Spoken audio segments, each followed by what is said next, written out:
James Lindner present Jig Time Bassin with your host, Al Lindner, Director of the In-Fisherman Communications Network. Hi, I'm Al Lindner, and welcome to In-Fisherman's Jig Time Bassin. You know, over the past 25 years, we've done more articles, television shows, and radio shows that have dealt with jig fishing than any other family of baits. Why? Because they're the best bass bait ever designed. For that matter, jigs also catch walleyes, pike, trout, many saltwater fish. They simply work. In this video, we're concentrating on jig fishing for bass. These techniques apply to largemouth, smallmouth, and spotted bass. As you watch this program, you'll pick up tips on how to stock your tackle box with heads, skirts, and trailers. We'll reveal how, when, and why to modify the various characteristics of jigs, like weight, head shape, size, buoyancy. In short, we'll explore the factors that make this bait such a universal fish producer. Hey, let's get on with it. Oh, yeah. Big fish, Jimbo. Yeah. Nice fish. Nice fish. Oh. I'll tell you what, folks. There's a lot of ways to catch bass. Lots of different baits that work. But for my money, day in and day out, it's tough to beat a jig. Jig works all over the country, all kinds of water, all times of the year. You can fish them in 1 foot of water, you can fish them in 50 foot of water, you can fish them in cover, you can fish them out of cover. Jigs are one of the best ways there are to catch largemouth bass consistently. Ooh. Right up in here. Just flipping down in them deeper weeds, I could see that edge. That edge, when you tail the boat in, it's just kind of making a short flip. You hit it. One thing about the little heavier jig, boy, it just penetrates fast. Go right through that stuff. Another one. At school, those fish are really hot. Whoa.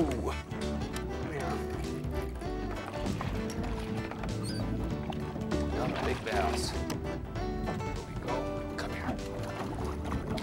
Look at that. It's a hot school of fish. Ooh. You know, jig design or head design is a really important aspect of jig fishing. Right now, we're fishing deep weeds, so we're using a pointy nose design. This is called a weed snake. But there's a number of different types of heads that you use for specific reasons. Get her back in the water. Bass jigs come in many configurations for various cover conditions you'll encounter on the water. The best weed jigs have a bullet shape with a forward, vertically placed eye. This particular model, a Blue Fox weed sneak, has a nose cone to minimize weeds clinging to the eye of the jig. To maximize hooking percentage, you may want to slightly trim the weed guard. Good rock and sand jigs are flat, squat heads that have a stand-up design. These really can mimic crawfish with a bottom-pounding presentation. Wood or timber jigs usually have broad shoulders with a horizontally placed eye. This design helps the bait roll around tree branches. They also have stouter hooks and brush guards. You obviously have to set the hook harder with these particular jigs. Some specialty jigs have built-in rattles. Pros believe that bass can find the jig easier in heavy cover or dirty water conditions. Worm rattle inserts made of glass and metal may also be placed into the plastic trailer to achieve the same effect. I got mine too. Nice bass. Oh, big bass. Yeah. Yeah. Double header. Yeah, nice big fish, Jimmy. Look at Another the size big of that fish. horse. Holy mackerel. Boy, she popped that sucker. Oh, keep me back off. Yep, I am.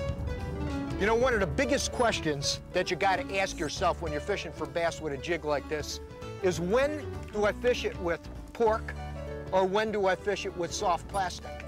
Let me put this puppy back. That fish is hot. You know, I asked that question to a lot of good bass fishermen all over the country and got a variety of answers, but the rule of thumb seems to be, when the water temperature is warm, 60 degrees or higher, you use a soft plastic like a power craw on the back of the jig. When it's cold, 60 degrees or down, you put pork on. Now, I've caught some big fish with pork in warm water. I had another hit. And I've caught big fish on soft plastic in cold water, so I got a rod rigged with each. I let the fish make the final decision. There's one. Ooh, there's a good one.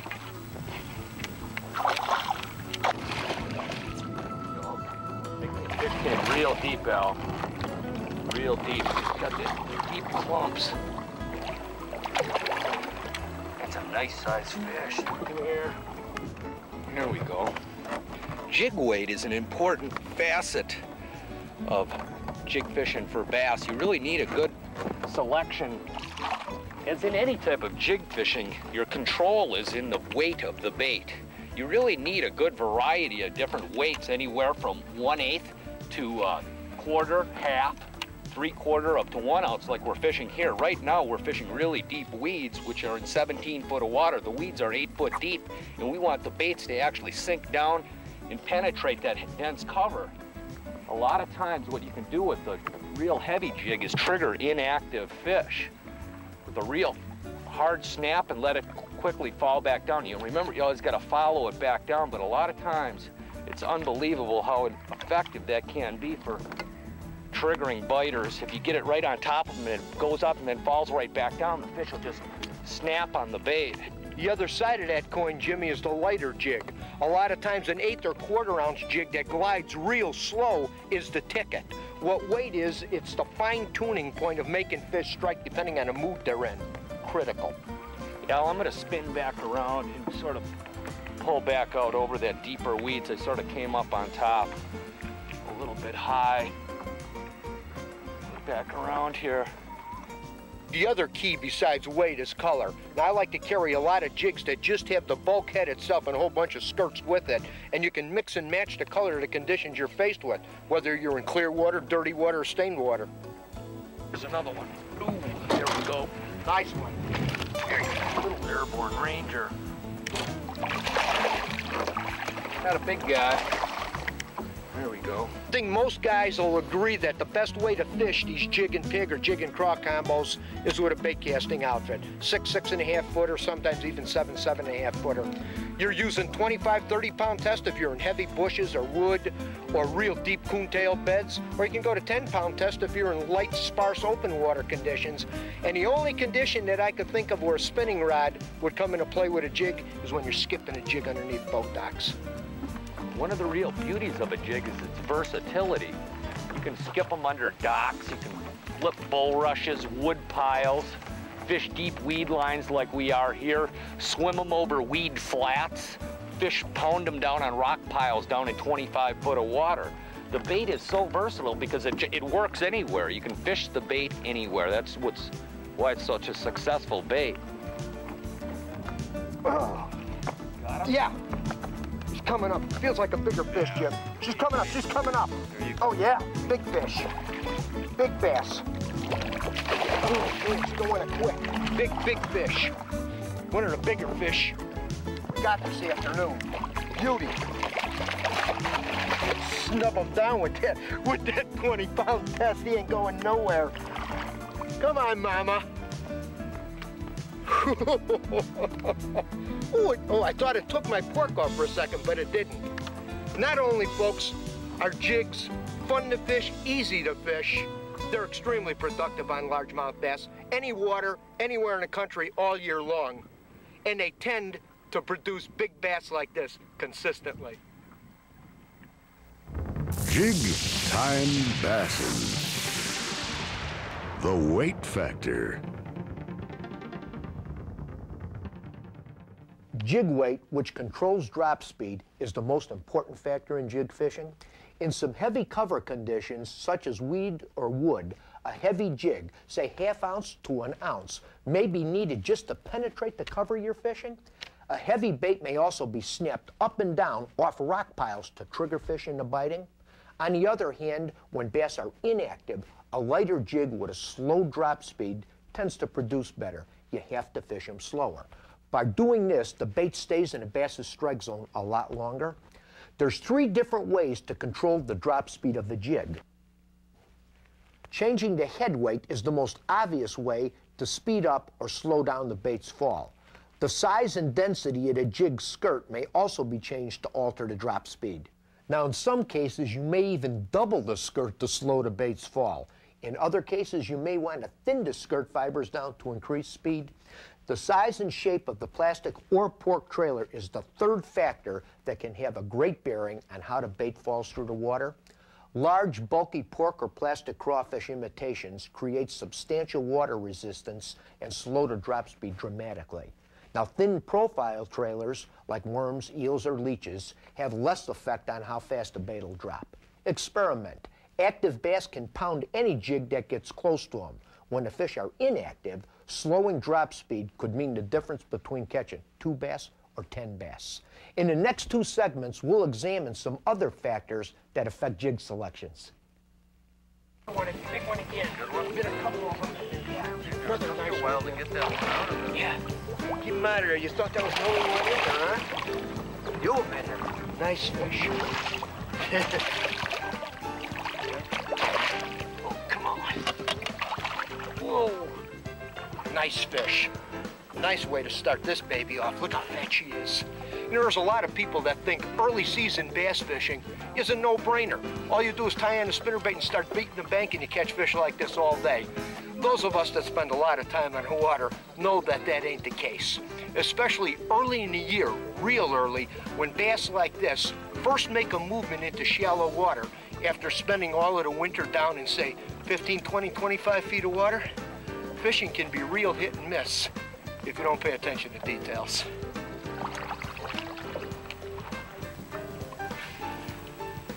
You know, when we're talking real early season bass fishing like this, we're talking, first of all, shallow water, water that's definitely 8 feet and shallower. And we're talking a water temperature range of about 50 to 58. These are not pre-spawn fish. We're not talking pre-spawn fish. That's why your lure choices are what they are, and the way you're fishing them is a little bit different. These fish, when they first come up in that shallow water after living down in these wintering areas, are really, really touchy. Now, if you're on a dark water lake, and a lake that has a lot of wood, say stumps and deadfalls, it's a little bit easier to get these fish. They're not quite as spooky because of the water clarity in the cover. But in a lot of lakes, if it's gin clear, you could see these fish like in pits or some clear water reservoirs. So a lot of clear water lakes that don't have a lot of cover, you'll see those bass just coasting and cruising. And I've seen times where I went to make a cast to them and I picked up my rod. Look at that one. Oh, big one. Big bass. Big one. As I was saying, well, she ain't that big. As I was saying, I'd pick up my rod to make a cast to him, and it would flash through the sun, and I would see the fish 25 feet away, and the fish would dart before the lure ever went to him. So, I mean, these fish are touchy when they first come up for the first couple forays up into the shallows. But you can catch some of the biggest bass of the year now. It's even better than fishing that pre-spawn stage for a real mule. Ooh, another bull? Yeah, I don't know. They're all bulls. This is quite a spot here.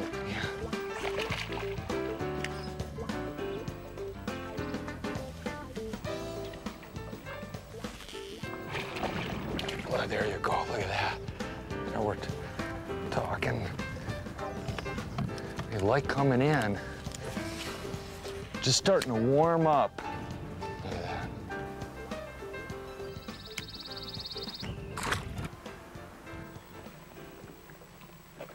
The whole thing here to keep in mind with your lures is subtle and slow now. Those fish don't want things that are darting and jogging around a lot. They don't want them. You want a slower, subtle bait. Any real fast, erratic action turns them off and pushes them away. Though a number of slow-moving baits will work in this early season period, light jigs from 1/8 to 3/8 ounce are some of the most consistent producers. Remember, the water temperature is cool and bass won't chase a bait. In areas where the cover is sparse, longer casts will help prevent spooking the fish.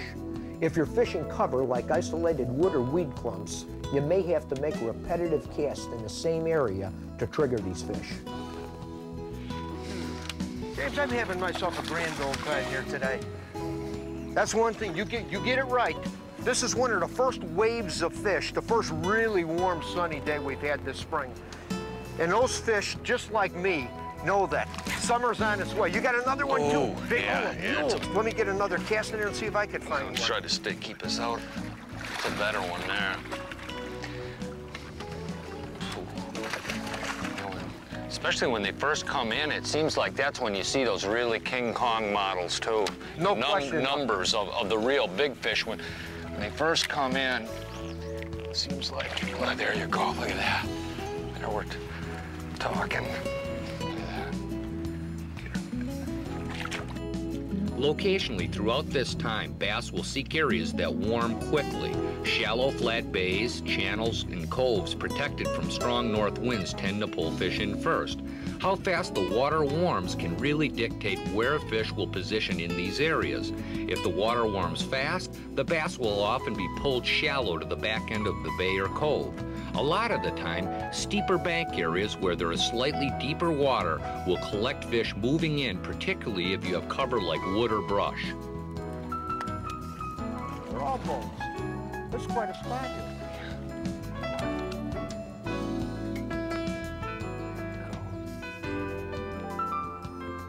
Big one again. Got it? Oh, yeah. There you go. James, this bank, you hit a perfect bank like this, we got a bunch of those fish. I mean, folks, you don't know how many fish we're catching. I can't tell you how many fish we're catching because we only got a short period of time to do this in. But I could do a 1 hour video, bass after bass after bass. And that's what you can expect when you hit it just right this time of the year. Those first warming days are an absolute killer. Absolute killer. Timing is key. The timing is really critical. It's usually when that water temperature hits the high 40s to very bottom low 50s is when you'll see the first big waves of fish coming up.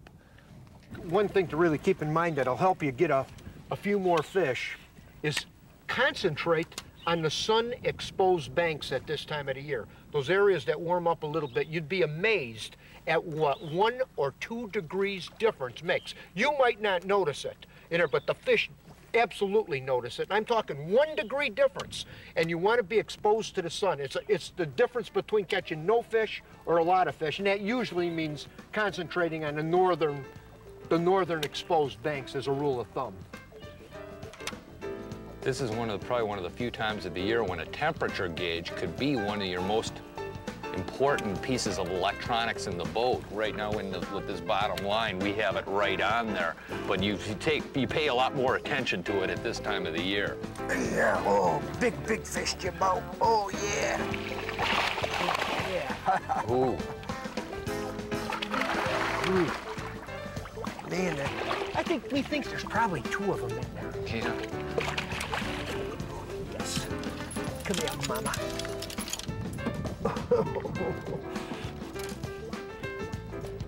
Ooh. Now that is a good one, huh? Look at that, baby. Nice fish. Hey, having a good understanding of the mood that fish are in for the time of the year or the condition you're faced with, like we're talking about on bass this first time they approach shallow water, and then matching the lures to the conditions, you're always going to catch some fish. Hey, there's no such thing as the fish ain't biting. Weeds, weeds, and more weeds. Professional bass anglers agree. Expansive weed or grass beds are one of the foundations of all great bass fisheries. Finding bass in deep weeds can be a frustrating project, to say the least. Let's join James Linder and Tony Capra with an interesting jig technique for rooting bass out of deep weed beds. Ooh, there you go. There we go. Got to sort of lean on them to get them out of there. There we go, come here. That's a good one there. Look at that. Now we're talking. That fish there came out of a denser spot of weeds, like a ridge of higher spot where the weeds actually come up, or the bottom comes up to about, 10 foot of water, and there's a thicker area of weeds. See if there's any more in there. One thing that confuses the fishermen about fishing heavy cover like what we're doing today, especially in a milfoil situation, is you look over the lake and you'll see 200, 300, 400 square yards of milfoil, and they ask themselves, where do I start? The one thing that you want to keep in mind when looking at heavy weed cover is visually you see it from the surface, but you really have to pay attention to what's underneath it. And by that I mean you're still going to be fishing various depth contours, 12 to 14 feet drops, 10 to 12 foot, and you're still following the contour edge. The weed growth is just over the surface. To initially make contact with bass, we usually start at the deep weed edge, then progressively move shallower at different depth levels until fish contact is made. In this way, you logically comb the weed bed for active bass. The real key to finding fish is to move quickly. Right now, the weeds actually go out in back of us here for another 50 yards or so, and we're following the certain depth contour in this weed bed. A lot of times you'll get into certain lake sections and all the fish will be keyed in on a certain depth level, and that's very important. Because as soon as you can target a depth level, then you go to every weed bed you fish in that area, go into that approximate depth, and a lot of times the fish will be keying in that area because of bait fish, or there's some reason why the fish are there. This style of fishing is mechanically a lot different than what most bass fishermen are used to fishing.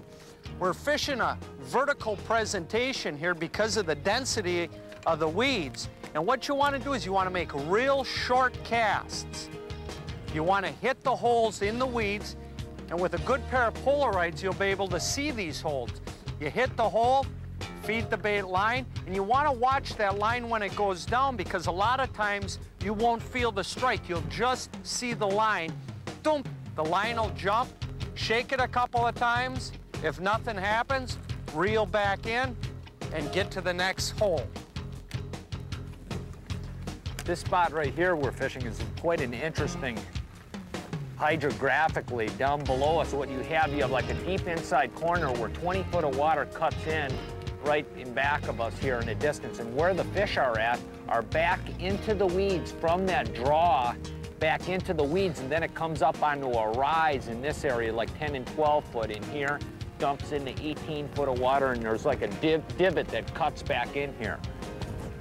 This is the type of area where you'd find like a school of fish. It's real common. There's certain types of areas that have the tendency to draw numbers of fish that'll actually collect them.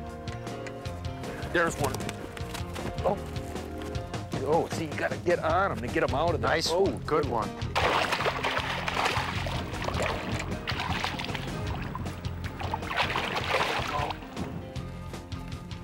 There we go. Got to use heavy line for these guys. This type of presentation, got to be using like, we're using 17-pound to 20-pound XT.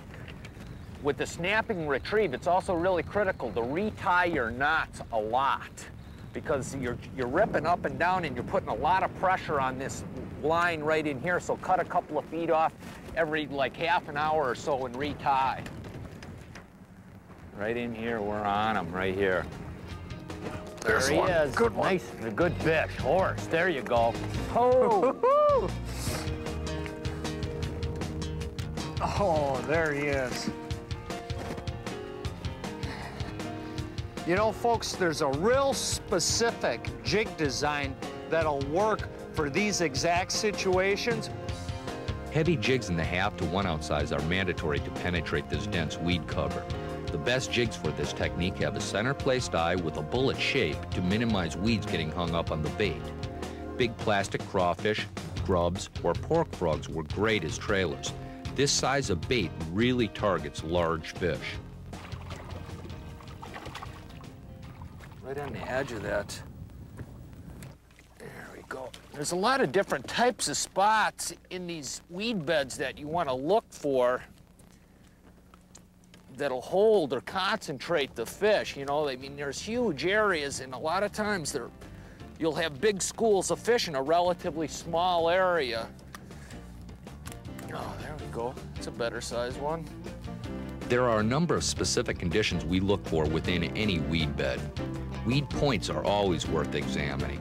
Active fish tend to be out on the edges, while inactive fish position within the point itself. Inside corners or bends along weed edges can be key areas. Clean areas or lack of weeds within a dense weed bed can be very attractive to active bass. denser weed patches can concentrate bass, especially during cold front conditions. Any changes in weed density or weed type can also collect fish. Huh, you're really losing a lot of them. Let me get the marker out here. A real critical thing is to mark your spot, even with a little bit of wind that we got going here. As soon as you hit a fish, and by the time you land it, you blow, say, 20, 40 feet away from the spot, you may have just pulled away from a whole bunch of fish. It's critical to mark your spot. Now, after you've isolated the fish and you've thrown the marker and you know where they're at, what you want to do is start circling the area. What you'll find is you'll find 2 fish here. You might find 1 over there in a concentrated area. You'll bang 5, 6, 8, 10 fish.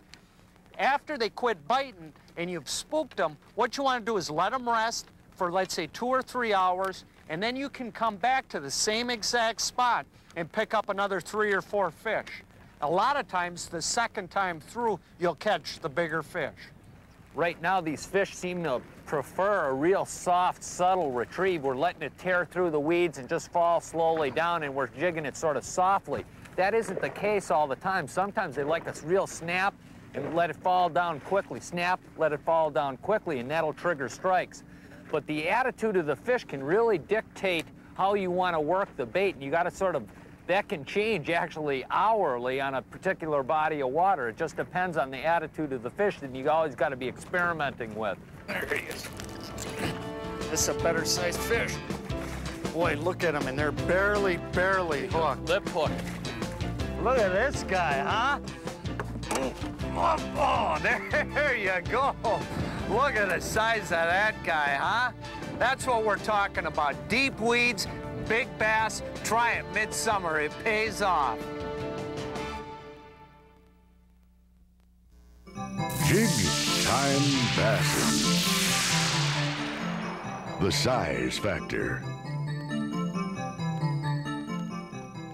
Now, the size of the baits I use is dictated by a number of factors. The fish I'm fishing for, smallmouth, largemouth, or spotted bass, water clarity, cover conditions, and naturally bass activity.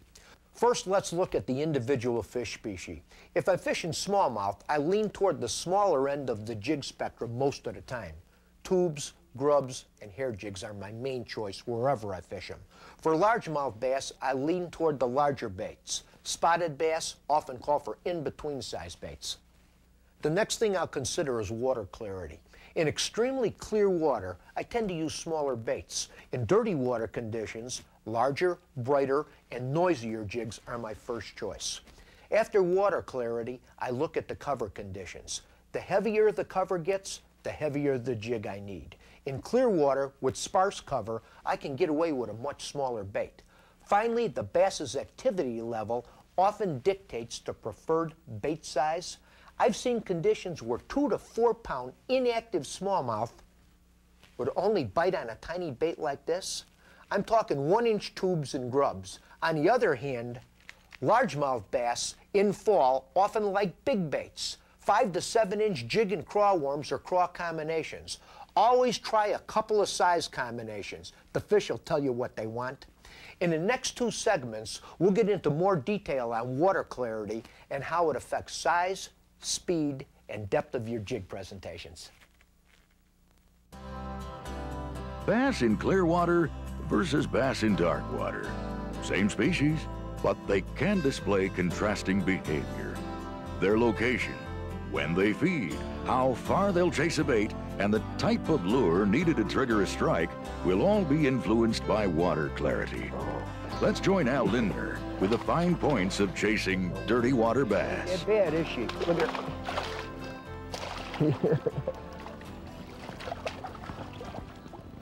All right. I want to slow her down. There's more fish in that spot there. Whoop, come here. Look at that. Not a bad bass. Good looking bank, a lot of scattered cover in it. You know, generally speaking, on dark water environments like this, I don't catch a lot of fish down in deep water. I've never had a good catch of bass in dark water, say deeper than 10 foot. Oh, I'm sure there's some fish that go down there, yeah. But like I said, I've never had a good catch. The fish that live in dark water tend to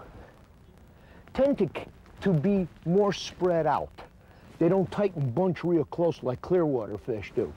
So you get pockets, you get areas that got fish. You get two here, one here, one here. You don't see them boom, boom, boom. That's just a general rule of thumb of how they move, how they act in a stained water environment. There's more fish down here, no question. You know, when you get a piece of cover like this size, and you just poke one good fish off it, take the time to scrounge and work around it. Fish that live in dark water environments like this, they don't run far for a bait.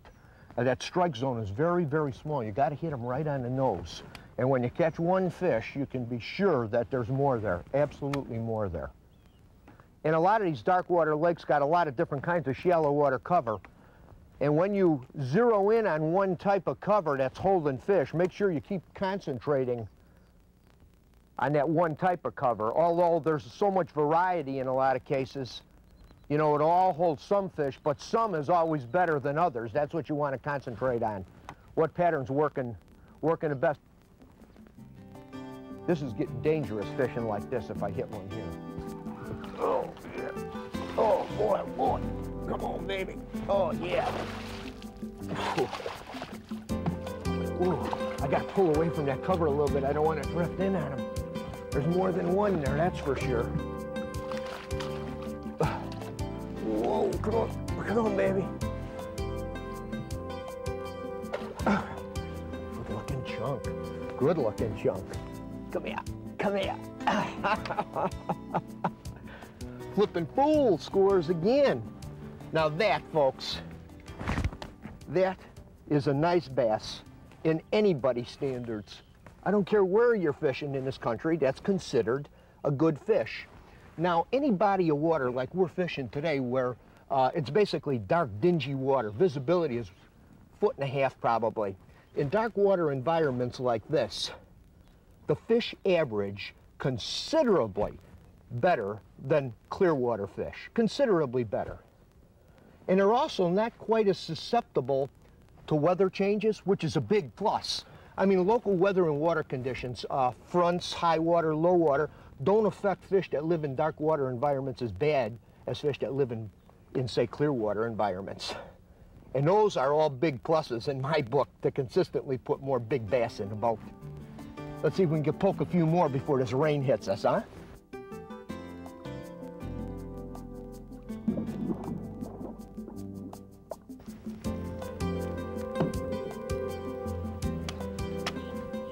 Look at him. Look at him moving in there. Oh, yes. Oh, boy, that a big one, huh? You see how far back she was in that cover? Oh, come on, you gotta get her out of that.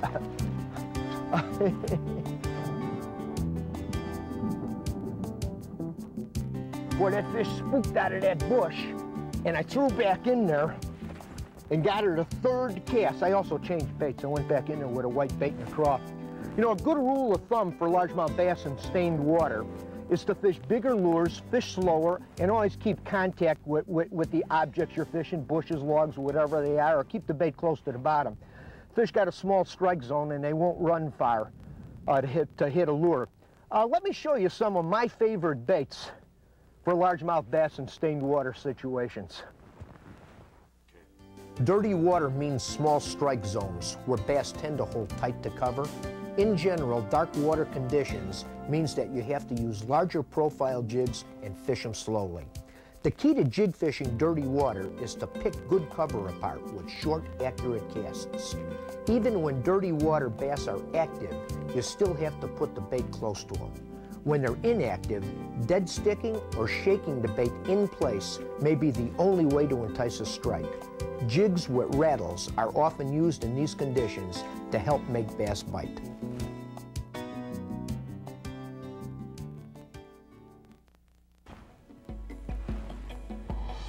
Oh, yes.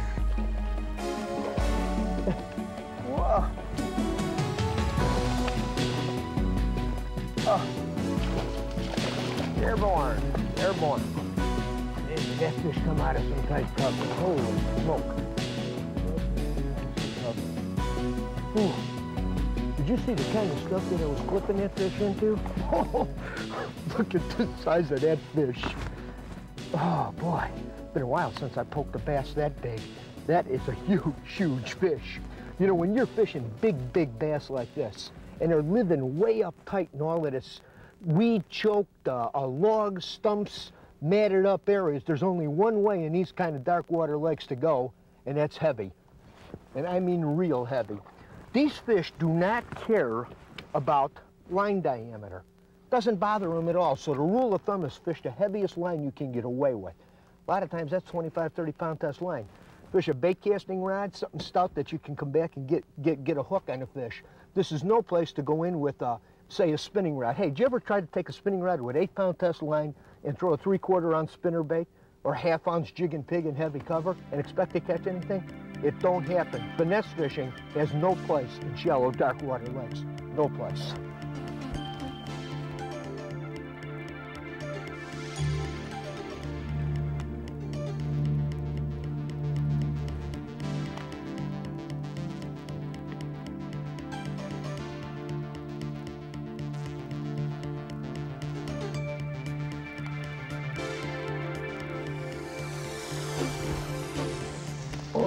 Oh man, big sow. Look at that one. Oh boy, what did that fish sock that thing? That fish snapped that jig. I mean, it hit bottom there and she went boom. You know, she didn't want to hear about it. She had a good attitude. Oh. I mean, the jig went, hit the water, and she came charging out of that cane. I love that attitude. Boy, I love that attitude.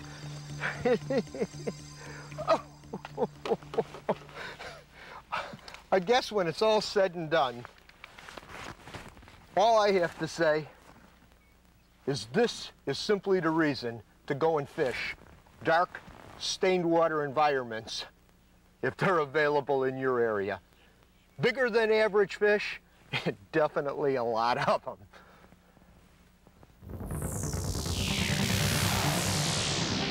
Jig Time Bassin, the finesse factor.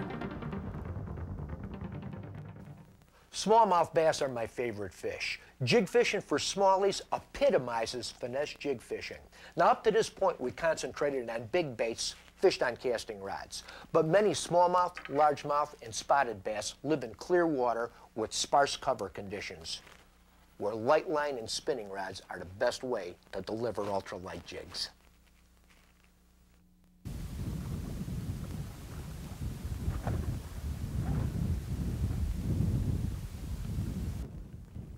Oh, I got him, Dan. Oh, man. Boy, that feels good. That feels really good. She's coming up, she's coming up. She's a big fish. Look at the size of that baby. Woo! I knew she was a good fish. Boy, I felt some weight on her. She ate that power tail. It ain't, you can't even see it in her mouth. Oh.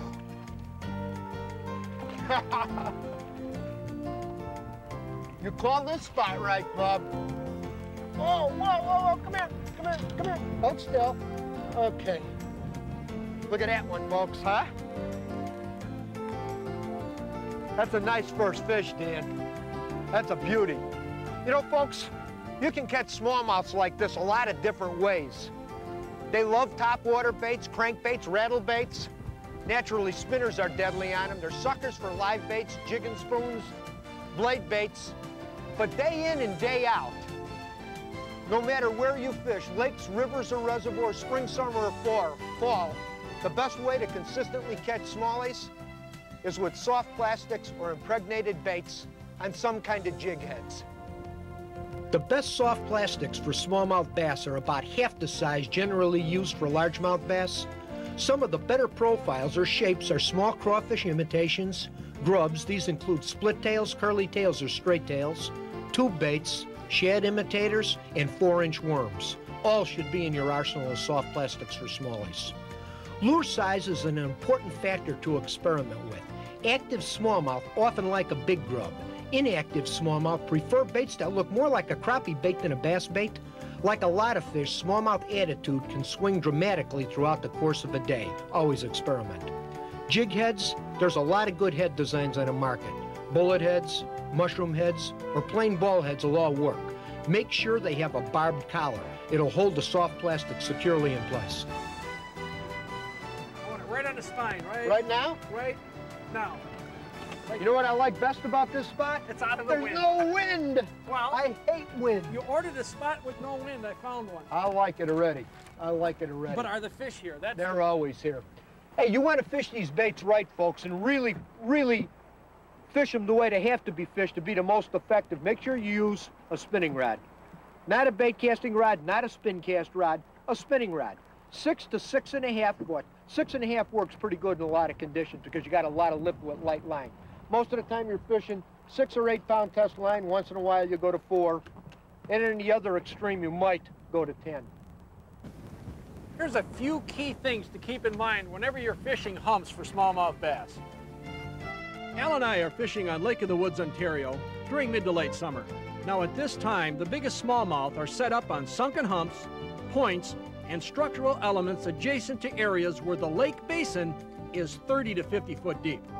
The shallower basins are still holding lots of small to medium-sized fish, but the biggest smallmouth are located along these deeper areas, feeding on large schools of cisco that live in the deep water sections of the lake.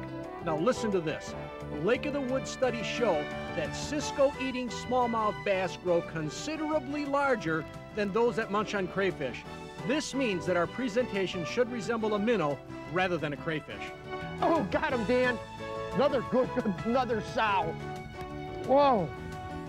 I love catching. Oh, look at it. Look at this one. Look at this one. Oh, huge. Good school. Good school, Dan. Try to get in and see if there's any more in there. Hold on that spot. You don't have to tell me that twice. Oh.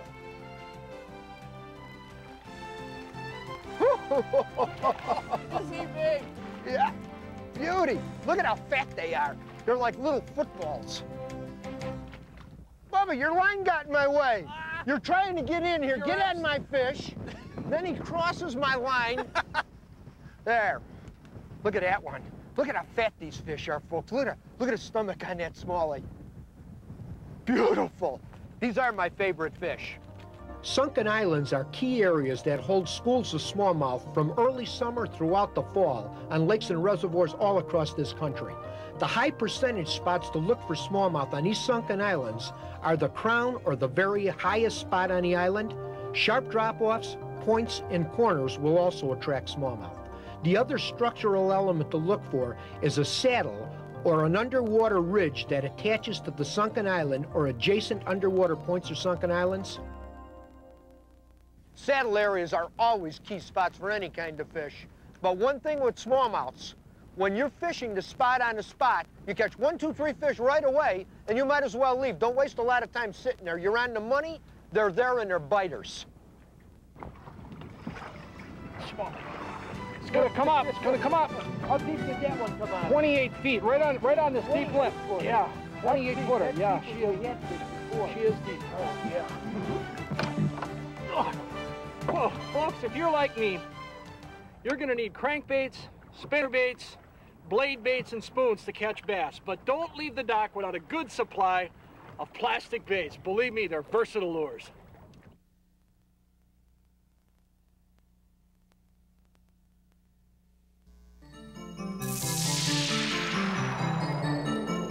Jig Time Bassin, the location factor.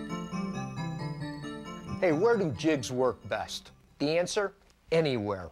They work in 2 feet of water or 62 feet of water. They can be fished over and in rock, wood, weeds, sand. They can even work swimming through open water. But if I had to pick the type of area where jigs work best, it would be specific spot fishing. What do I mean by that? Inside or outside weed edges, holes or dense spots on weed flats, isolated cover like docks or wood, tapering rocky points or boulders on rocky flats. In a lot of jig fishing situations, I'm target fishing.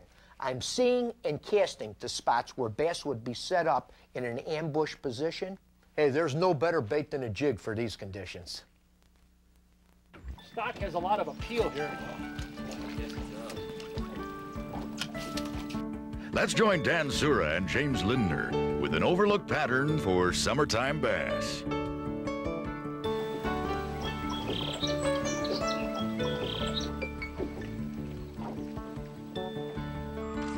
Oh, look at that. Right up underneath. Oh, look at the size of that.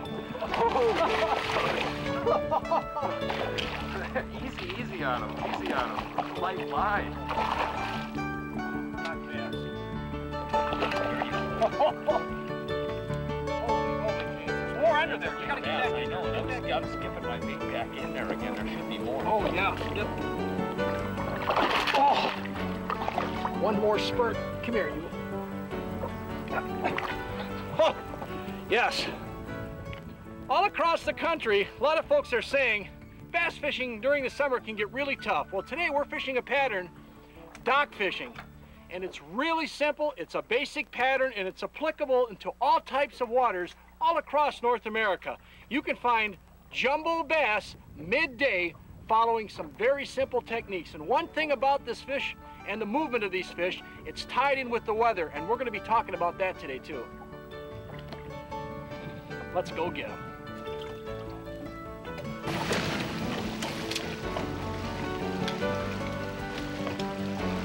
There's one. Ooh, big fish, big fish. It's got to be wrapped around the out. pole. There, ooh. Get him out. Look at him, see him digging in there? Yeah.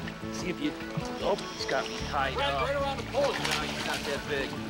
It's a nice one, though. See, if you just give him a little bit, usually you can get him out of there. Well, I thought he was a lot bigger than that. Cracked on the initial hit. Yeah. Let me get this little guy on. There we go. Weather is a big part of dock fishing. Sunny days, usually the fish will be holding up tight. You got to pitch way back in. On cloudy days, a lot of times the bass will come a distance out to get the bait. You don't really even have to be that accurate. You don't need a lot of fancy equipment to catch bass out of docks. You know, your basic flipping stick, and you can flip it with jigs, or you can use plastic worms, or you can skip these small tubes under the dock. The whole key is generally to get as far under that dock as possible, because many times those bass are really tucked up and they're in the farthest, most recessed parts of the dock. So if you go and fish the edges of the dock, like a lot of people do, you're gonna catch some fish, but the big fish, and most of them, are tucked up underneath. Hey, there's lots of baits that'll catch fish in and around docks, but the skipping technique works best with lightweight lures. My personal favorites are jig and pork combos and tube jigs. The lightweight, bulky baits are easy to skip and have a real triggering effect on bass. Hey, I've seen bass swim 10 feet in clear water to hit one. Casting accuracy is an integral part of dock fishing. The best approach is a low trajectory water level cast. Think of it sort of like skipping a stone. This enables your bait to skip way back under the shaded areas of boats, boat lifts, docks, where the bass will be holding. And like most casting techniques, this takes just a little practice. Oops. Oh, yep. There you go. That's a good one. There we go. Look at that. That's a good one. There we go. We're on this side now. And a lot of the docks that we're fishing, there's not a lot of natural cover like weeds. Your best docks usually are close to cover, but they're not in, you know, you don't have a lot of weeds actually surrounding the docks. That's a good one. Good days, you can catch a number of bass like that. There we go. Throughout the summer months, any developed lake, river, or reservoir will retain a population of bass that live on man-made boat docks. What are the best? Generally, the best docks do not have a lot of natural cover, such as weeds totally surrounding them. Too much natural cover has the tendency to neutralize a dock's draw of bass. Good docks are close to natural cover, yet not totally surrounded by it. Some good docks to look for are isolated docks. They hold fish because it's the only cover available. Some other docks to look for? Docks on points or directly adjacent to deep water will hold fish. What's a good dock, you say? Any dock that holds bass. You have to simply just start fishing them. What you need to do is get yourself a milk route of good docks and simply fish a few, run to the next productive dock, and fish. But what you don't want to do is you don't want to run up on a dock full bore. You're going to spook the fish. Ease in, fish it, and move off. One thing, use common sense. It's private property. Don't go stomping around on somebody else's dock. Use common sense and you'll catch a lot of bass off of docks. There's something in there. There he is. Got him. Oh! You gotta get back in there. I know. I'm skipping my bait back in there again. There should be more. Oh, yeah.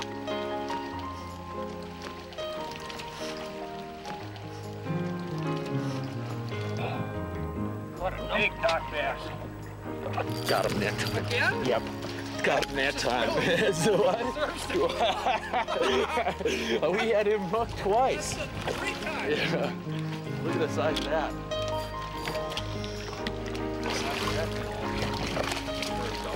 I can't believe it. Oh, he's gone. He's swimming back to his dock. Gee, that bass is leading a charmed life. You hooked that thing 3 times, and he got off 3 times. I can't believe it. The bass deserves to swim away. I think I'm gonna have to take command of this ship if you're gonna keep dumping big bass. In fact, I think I'm gonna take over right now.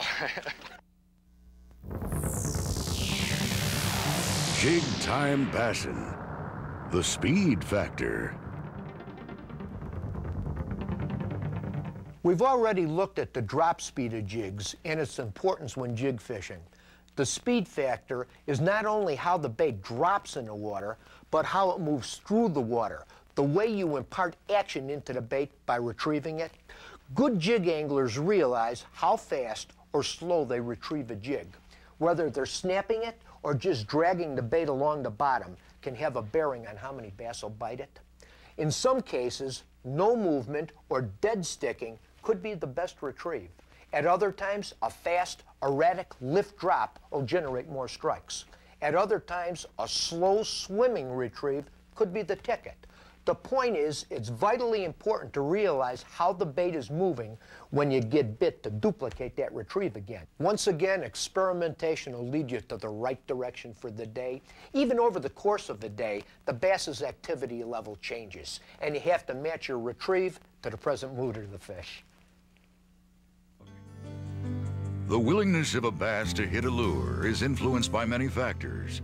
Cold fronts, sudden drops in water temperature or clarity, or just pure fishing pressure are a few things that can turn bass off. There's not much you can do about the weather, but with some slight modifications in presentation on heavily fished waters, you can trigger a few more of those well-seasoned bass into biting. Al, look at it. Look at this. It's got another mark in it. This fish has been caught before.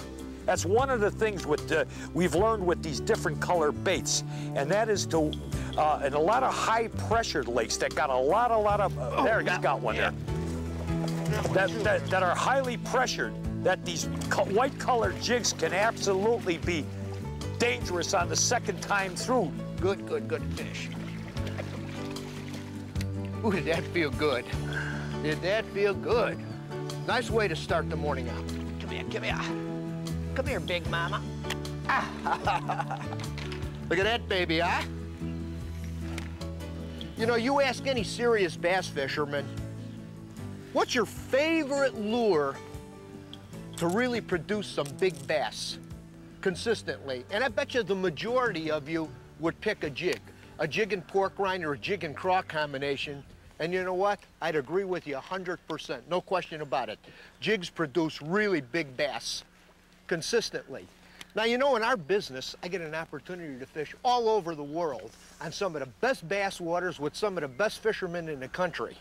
And we've learned some things in the past couple years about jig fishing that we want to share with you today. I know it's going to help you put more fish in a boat with one of the best big bass methods in the world, a jig.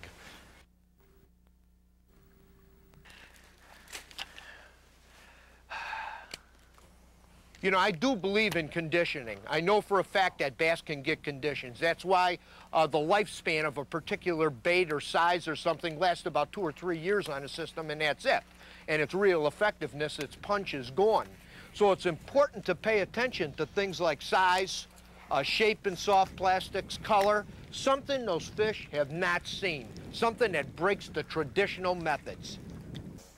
And that's particularly true with the advent of catch and release, where so many fish are now being put back.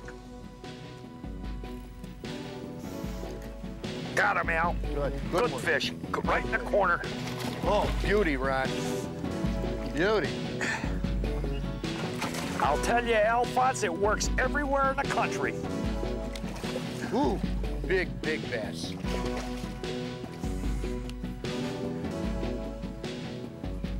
Oh, right. Another one, yeah. Whoa. You just poke one of the big hogs back there. And I get a medium hog. I'm not complaining about it. In our home state of Minnesota, in the last couple of years, guys have really been catching tons and tons of bass on these white jigs. And white pork or white craws on a bat doing really good. I mean, fishing used water, that guys are throwing the traditional crawfish color patterns or the traditional black and blue, black and orange, black and chartreuse. And coming right behind them in used water, smoking them on white.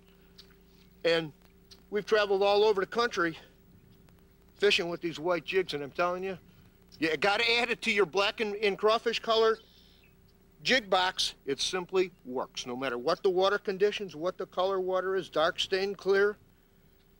It's the hottest thing in jig fishing color that I've seen come along in a long time. And you know something?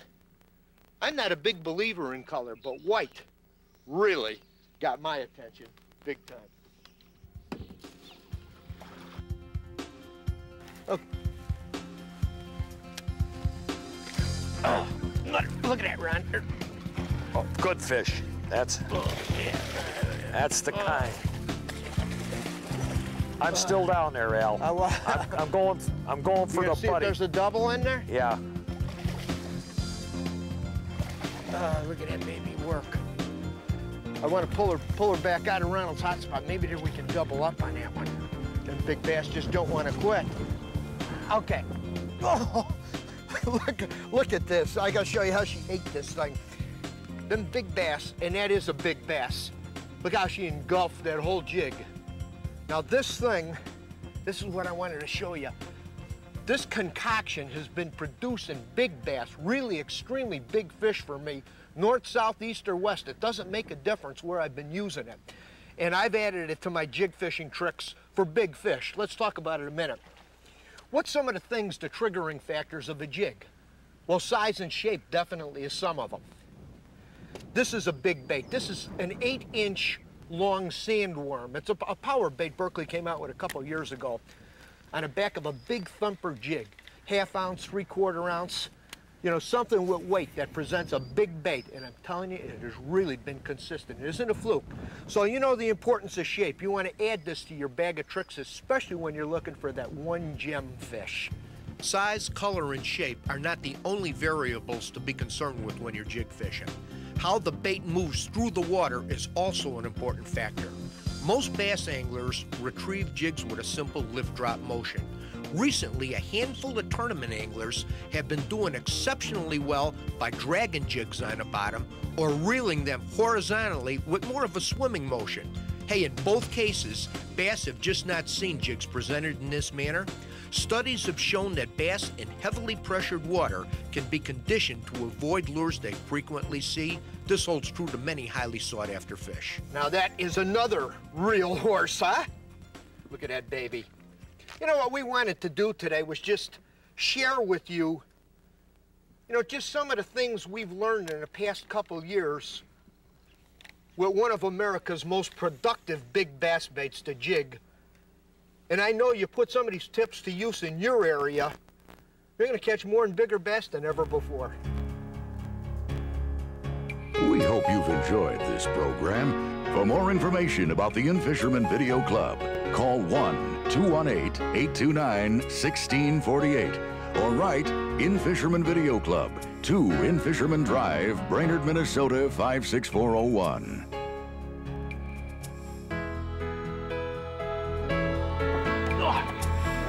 Folks, don't leave the dock without a good supply of plastic baits. Believe me, they're versatile lures.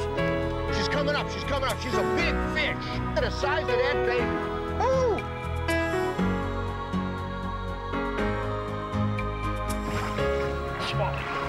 It's gonna come up, it's gonna come up. How deep did that one come out? 28 feet, right on this deep left foot. Yeah.